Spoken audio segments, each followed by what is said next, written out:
الله من الشيطان الرجيم. بسم الله الرحمن الرحيم. ياسين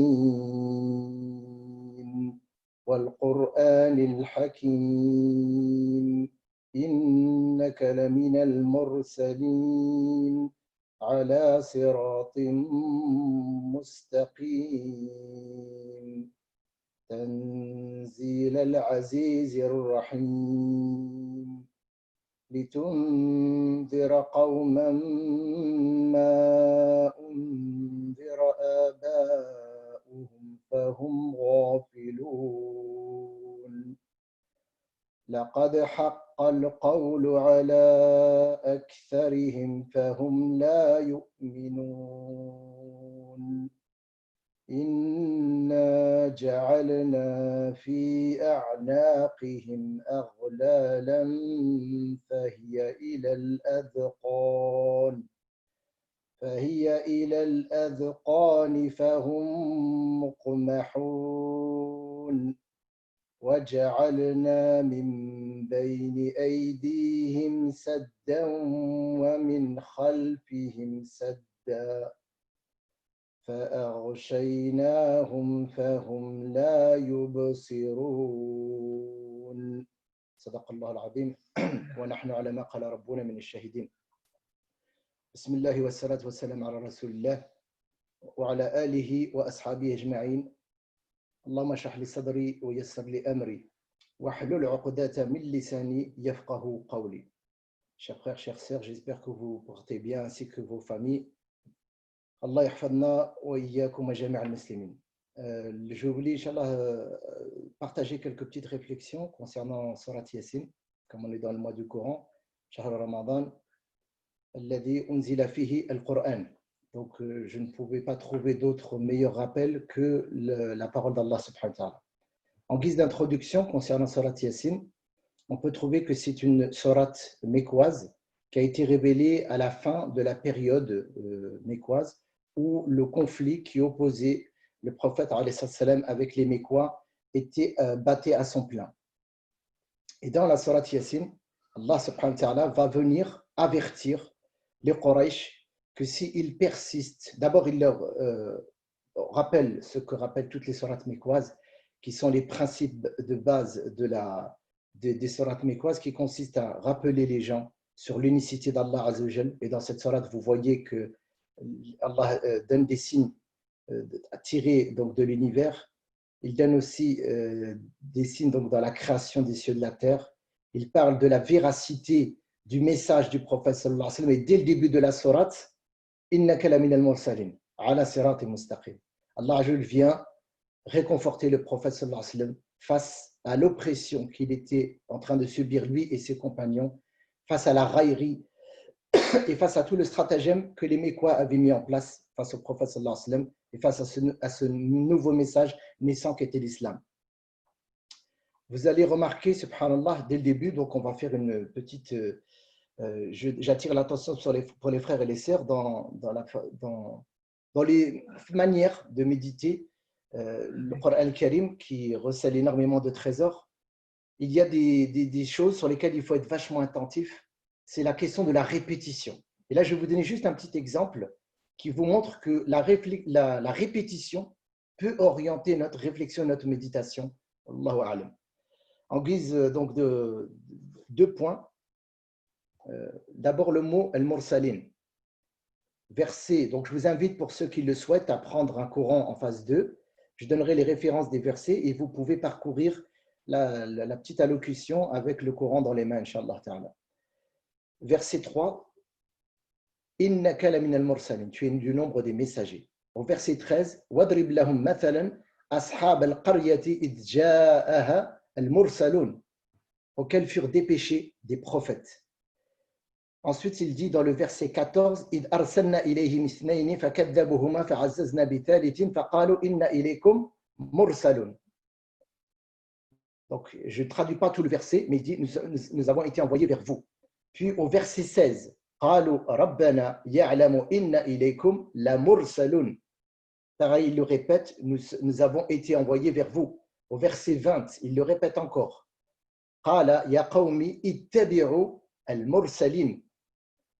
Et au verset 52, il dit قال عز وجل قالوا يا ويلنا من بعثنا من مرقدنا هذا ما وعد الرحمن وصدق المرسلون. Il a été répété le mot, donc les prophètes ou les envoyés, les messagers, comme vous avez pu le voir là à peu près 6 fois. Peut-être que j'en ai oublié. Hein. Et puis vous avez aussi un deuxième mot qui est répété dans la sourate. Il y en a certainement d'autres, hein, mais je me suis focalisé sur cela pour l'intervention. Le deuxième mot, c'est al-inzar, l'avertissement, le fait d'avertir. Au verset 6, litunzira qawman ma unzira aba'uhum fahum ghafilun. Il est répété 2 fois ici l'avertissement, afin que tu avertisses un peuple dont les ancêtres n'ont pas été avertis.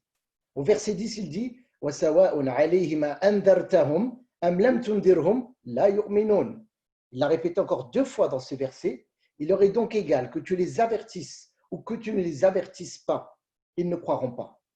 Et enfin, il dit إنما تنذر من اتبع الذكر وخشي الرحمن بالغيب فبشره بمغفرة وأجر كريم. Excusez-moi, verset 11. Ce qu'on peut dire à ce niveau-là, c'est qu'effectivement, on voit la répétition de ces 2 mots.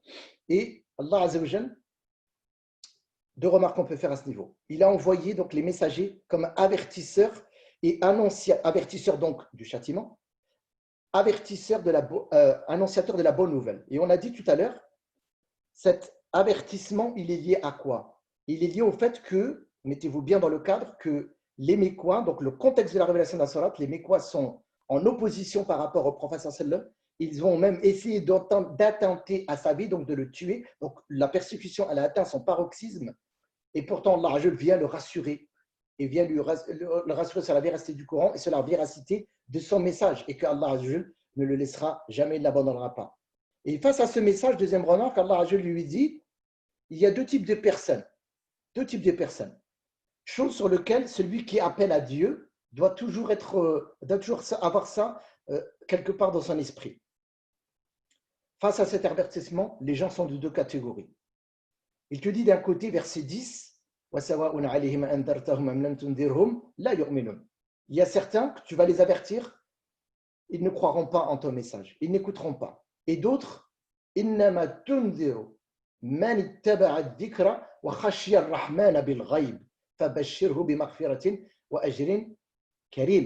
tu ne fais qu'avertir en vérité, ou celui qui va profiter de ton rappel, c'est celui qui suit. Le rappel, le Coran, qui suit le rappel qui lui est fait et qui en même temps, il a le cœur qui craint le tout miséricordieux dans l'invisible. Sans remettre à Allah Azzawajal lorsqu'on invite les gens à Allah subhanahu wa ta'ala et persister dans cette invitation, quel que soit le résultat. C'est-à-dire qu'on ne doit pas attendre un résultat. On doit mettre en place donc tu dois transmettre, et on va le voir dedans dans les versets qui ils en parlent, les messagers. Il faut que la transmission soit la plus claire possible et la plus audible et adaptée au public auquel tu t'adresses, mais en même temps, tu ne dois pas attendre un résultat, car le résultat, il appartient à Dieu et c'est à lui de guider les cœurs comme il l'entend. Voilà pourquoi Surat Yasin présente ces 2 personnages. D'un côté, ceux qui ont le cœur vivant et ceux qui ont le cœur mort, qui ne répondront pas à l'appel de la prédication, quels que soient les efforts qui ont pu être mis en place. Ça veut dire donc que celui qui appelle Allah, subhanahu wa ta'ala, il doit être patient, il doit être comme quelqu'un qui sème des graines dans la terre et le résultat appartient à Dieu et la guidance, elle appartient à Allah, subhanahu wa ta'ala.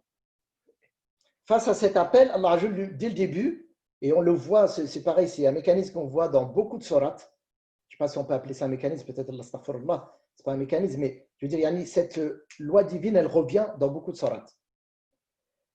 C'est que Allah, il invite le prophète sallam, les prophètes et ceux qui appellent à Dieu, que dans l'invitation de Allah, qui reste un devoir qui incombe à chaque musulman, comme on le verra avec l'exemple de Habib al-Najjar, selon les exégètes, qui est l'homme qui vient secourir le message des messagers.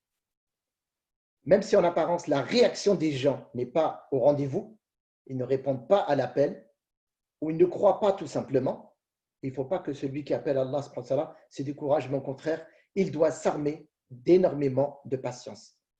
Et cette sourate vient nous montrer comment le prophète a été démenti par les Mécois. Et que ce démenti-là est une constante, quand on lit le Coran, on parcourt, on le médite, dans tout le Coran. Tous ceux qui ont appelé Allah, ils ont été démentis. C'est une loi divine à laquelle le prédicateur doit être attentif. À titre d'exemple, donc dans les mots qui ont été répétés, on retrouve le démenti. Il dit « Id arsalna ilayhim ithnayni fakadhabuhuma » Lorsque nous avons envoyé deux prophètes, ils ont menti. Fa'azazna bithalithin faqalu inna ilaykum mursalun. Plus loin, il dit « Rabbana ya'lamu inna ilaykum mursalun wa ma alayna illa al-balaghul mubin » Et juste avant, il a dit قالوا ما أنتم إلا بشر مثلنا وما أنزل الرحمن من شيء إن أنتم إلا تكذبون. يعني le peuple qui disait aux prophètes, vous n'êtes que des menteurs et nous ne vous croirons pas. Donc ces démentis, c'est une récurrente, c'est une loi divine pour tous ceux qui appellent Allah subhanahu wa ta'ala. Et que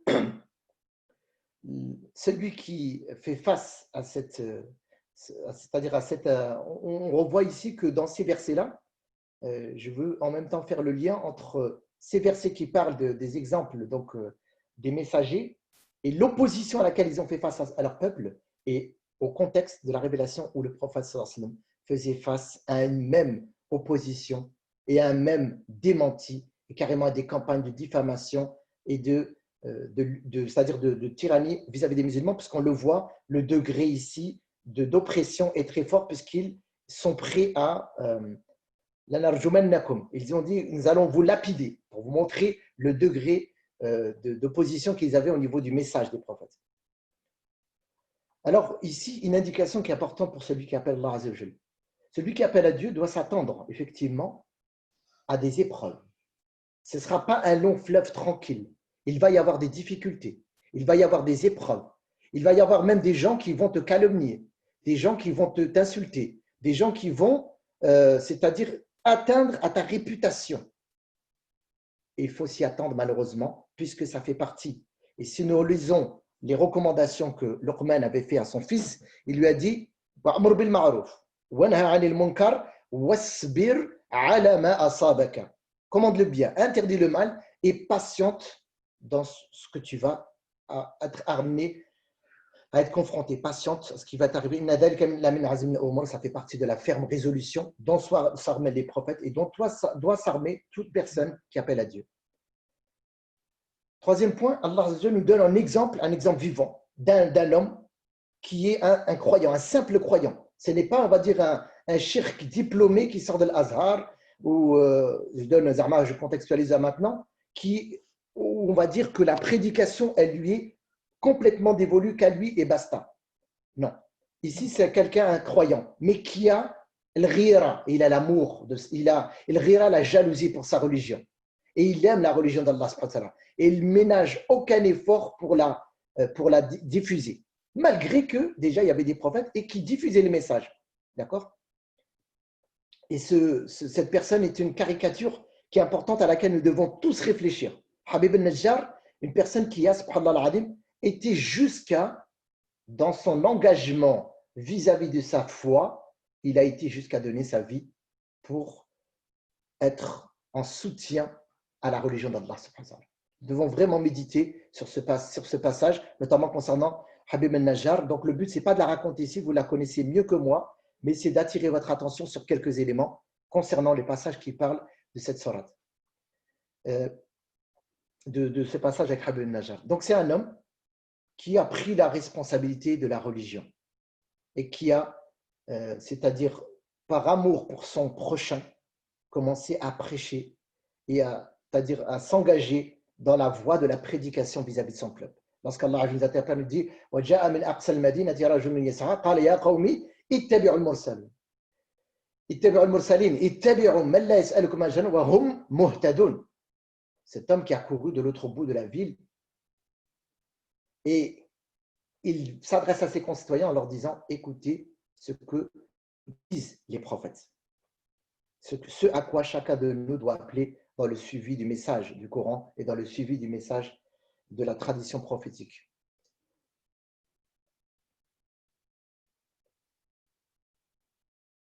Il persista dans ses efforts, il ne ménagea aucun effort jusqu'à, subhanallah, qu'il dut en payer pour le prix de sa vie. Le prophète sallallahu dit, et ça c'est ce sentiment de responsabilité, chaque musulman doit le porter. Transmettez de moi, ne serait-ce qu'un verset. Baliru amr, c'est un ordre, c'est une obligation. Anni, c'est tashrif, un honneur de transmettre la parole du prophète sallallahu alayhi wa sallam, selon chacun en fonction de sa capacité, de ses connaissances et de sa compréhension. Cet homme avait le souci de la religion de son vivant. Et il va, donc comme dit Dieu, subhanallah, il nous dit que parmi les meilleures des œuvres, la meilleure des œuvres, وَمَنْ أَحْسَنُ قَوْلًا مِمَّنْ دَعَا إِلَى اللَّهِ وَعَمِلَ صَالِحًا وَقَالَ إِنَّنِي مِنَ الْمُسْلِمِينَ. Il a dit que la meilleure des œuvres, c'est celui qui appelle à Dieu et qui fait et qui accompagne cela d'une bonne œuvre. Tout comme il a dit, هذه سبيلي أدعو إلى الله على بصيرة أنا ومن اتبعني. Voilà le sentier, voilà la voie. J'appelle les gens à Allah. J'appelle les gens à Allah. Et celui qui appelle doit mettre en application ce à quoi il appelle.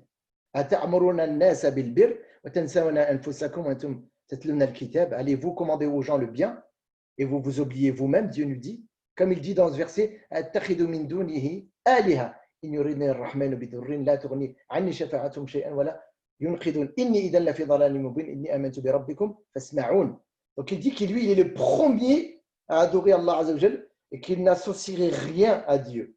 C'est-à-dire qu'on doit toujours être en conformité avec ce à quoi on appelle. Comme disait Shu'aib à son peuple, وَمَا أُرِيدُ أَنْ أُخَالِفَكُمْ إِلَى مَا أَنْهَاكُمْ عَنْهُ إِنْ أُرِيدُ إِلَّا الْإِصْلَاحَ مَا اسْتَطَعْتُ وَمَا تَوْفِيقِي إِلَّا بِاللَّهِ عَلَيْهِ تَوَكَّلْتُ وَإِلَيْهِ أُنِيبُ. Shu'aib disait à son peuple qu'il ne va pas les appeler, je ne veux nullement faire ce que je vous interdis, je ne veux que la réforme autant que je peux. Celui qui appelle Allah subhanahu wa ta'ala, il doit s'armer de la bonne intention, s'en remettre à Allah dans toutes ses affaires et accomplir une bonne action en conformité avec ce à quoi il appelle. Et regardez ce souci et cet amour que doit avoir le prédicateur pour son prochain. Lorsque Habib al-Najjar, il va mourir, qu'est-ce qu'il dit?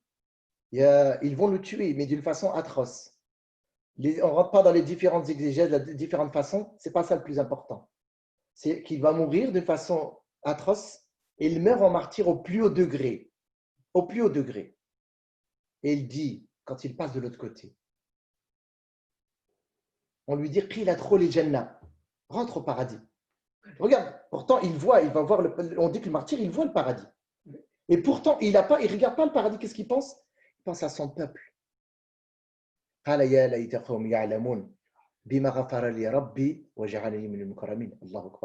que c'est beau et magnifique. Même après la mort, il a encore le souci pour son peuple. En disant, oh, malheureusement pour eux, si seulement ils avaient suivi le message. Si seulement ils savaient comment Allah m'a pardonné et qu'il m'a fait rentrer dans sa générosité et qu'il m'a compté parmi les gens qui étaient, qu'Allah je l'avais comblé de ses bienfaits. Je ne sais plus à quel enseignement j'y suis, excusez-moi, je l'ai pas trop bien structuré mon discours, vous me pardonnerez mes frères et sœurs. Autre point, donc 7e ou 8e, je ne sais plus où j'en suis, celui qui fait da'wah, il doit persister dans l'appel. Ce n'est pas un jour il est motivé, puis un autre jour il lâche l'affaire. ما كان لله دام وما كان لله دام وما كان لغير الله انفصل وانقطع. Ce qui est fait pour Dieu, il durera, il va durer dans le temps. Ta prédication, elle va durer. Et ton effort, il va durer, même si le résultat n'est pas apparent. Mais ce qui est fait pour autre chose qu'Allah, il finira par s'achever. Et là, Allah je lui va nous donner une indication que par rapport à ce qu'on disait tout à l'heure, l'opposition à laquelle peut faire face le prédicateur ou celui qui appelle à Dieu. Alors, je me donne un exemple ici, que malgré les messagers n'ont pas cédé à l'oppression de leur peuple, Tout comme Habib al-Najjar n'a pas cédé aux tentatives d'intimidation jusqu'à ce que ça lui a coûté la vie. Eh bien, celui qui appelle Allah Azza wa Jal ne doit pas céder aux pressions, ne doit pas céder aux intimidations et aux menaces. Et si vous faites le parallèle, subhanallah, c'est exactement ce qui est arrivé du temps du prophète sallallahu alayhi wa sallam, au moment où cette sourate est révélée, où les gens ils ont conspiré contre lui pour le tuer. Vous avez toujours ce passage où le prophète sallallahu alayhi wa sallam sort et qu'il a laissé aller dans sa maison et qu'il jette du sable sur les yeux des Mécois et il récite les versets de Surat Yasin. Huitième point, il ne chagrine pas face aux démentis et aux critiques. Comme Allah lui dit à la fin, وَلَا يَحْزُنْكَ قَوْلُهُمْ إِنَّا نَعْلَمُ مَا يُسِرُّونَ وَمَا يُعْلِنُونَ. Yani que leur discours ne t'afflige pas. وَلَا تَسْمَعُنَّ مِنَ الَّذِينَ أُوتُوا الْكِتَابَ وَمِنَ الَّذِينَ أَشْرَكُوا أَذًى كَثِيرًا. Allah nous met en garde et nous dit, vous allez entendre des gens du livre et des gens qui ont mécru ou des associateurs des choses graves. Mais celui qui est patiente et qui craint Dieu, voilà la ferme résolution à prendre. Le prédicateur doit savoir aussi qu'il ne guide pas qui il veut. إِنَّكَ لَا تَهْدِي مَنْ أَحْبَبْتَ وَلَكِنَّ اللَّهَ يَهْدِي مَنْ يَشَاءُ. Allah guide qui il veut. Et dans cette sourate, on peut tirer que celui qui appelle Allah Azza wa Jalla ne doit pas chercher un intérêt matériel. Regardez quand il a dit ittabi'u man la yas'alukum ajra wa hum muhtadun. Ils ne recherchent pas de salaire dans leur appel à Dieu. Comme on le voit dans beaucoup d'autres passages du Coran. Celui qui appelle Allah Azza wa Jalla ne doit pas rechercher un intérêt mondain, ni de l'argent, ni la gloire, ni la notoriété, ni le prestige, qui font aussi partie de ces intérêts mondains qu'une personne peut rechercher si il n'a pas la bonne intention dans l'appel à Dieu. Ad'u ila Allah, ana wa man ittaba'ani. Il doit appeler en toute sincérité Allah subhanahu wa ta'ala.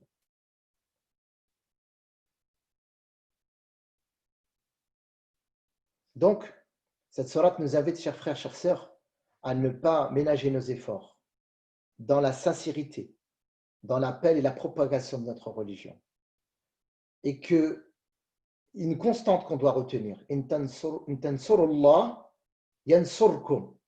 Inch'Allah, ça c'est les asbab al-nasr, on essaiera de les aborder la prochaine fois que j'interviendrai sur une autre sourate, les causes du secours divin. Mais si Allah Azza wa Jal, quand tu es au service de sa religion et que tu la secours, bien qu'Allah il n'a pas besoin de nous, Allah Azza wa Jal te viendra en aide. Le prédicateur doit avoir le souci de son prochain et éprouver un amour sincère et lui vouloir le paradis. Comme on l'a vu, il est mort en martyr et pourtant il a encore le regret pour son peuple qui n'ont pas pu bénéficier de cette guidance. Enfin, dixième on va dire point, Allah nous met en garde aussi. C'est que celui qui appelle à Dieu, il doit être conscient d'une chose, c'est que les êtres humains, ils sont différents, d'accord? Et qu'il y a, il doit être conscient qu'il y a beaucoup de freins à la guidance et que la nature des cœurs des hommes, elle est différente. Il y a des cœurs morts, il y a des cœurs qui sont frappés d'insouciance, il y a des cœurs qui ne croiront jamais, et il y a des cœurs qui resteront réfractaires à la croyance. Comme il nous dit en substance, ils sont dans l'insouciance. Plus loin,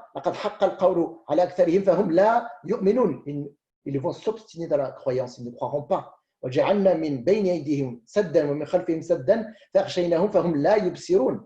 Nous leur avons bandé les yeux au point qu'ils ne peuvent plus rien voir. Et ils resteront incroyants pour certains qui ne voudront pas croire.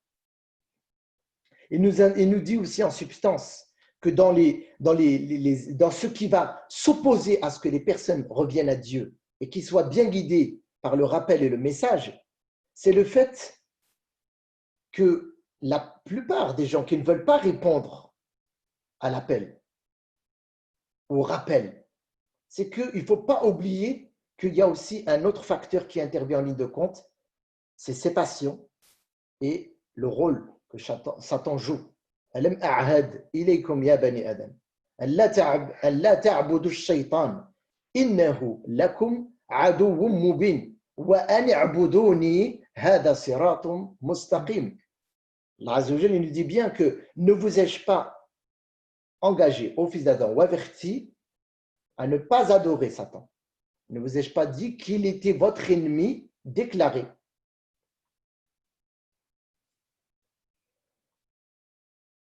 Face à cette opposition, comment on doit agir? Est-ce qu'on va désespérer? Est-ce qu'on doit baisser les bras? Est-ce qu'on doit dire oui, mais ça ne sert à rien finalement, les gens ils ne veulent pas croire, ils ne veulent pas suivre. Pourquoi je me casse la tête? Allah subhanahu wa ta'ala nous dit, et il y a toujours de l'espoir. Garde ton espoir en Dieu.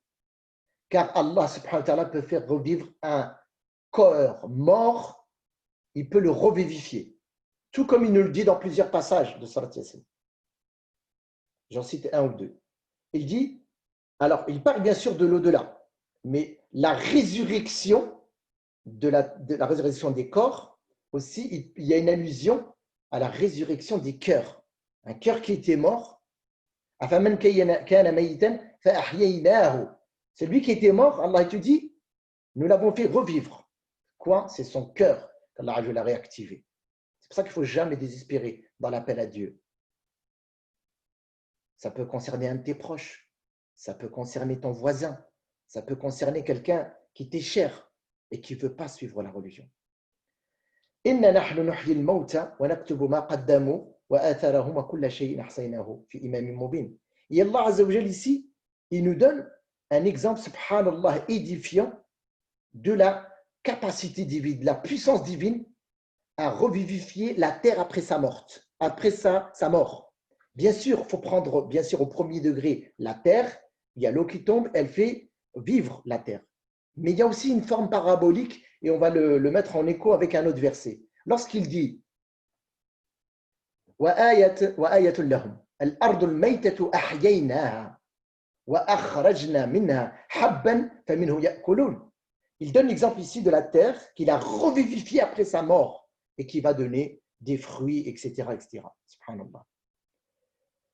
Il y a un signe en cela, sur la capacité d'Allah à faire revivre les terres mortes. Non seulement qu'Allah est capable de faire revenir le jour du jugement dernier, donc il fera ressusciter les morts, bien sûr, mais aussi, et dans ce bas monde, il peut ressusciter un cœur qui est mort.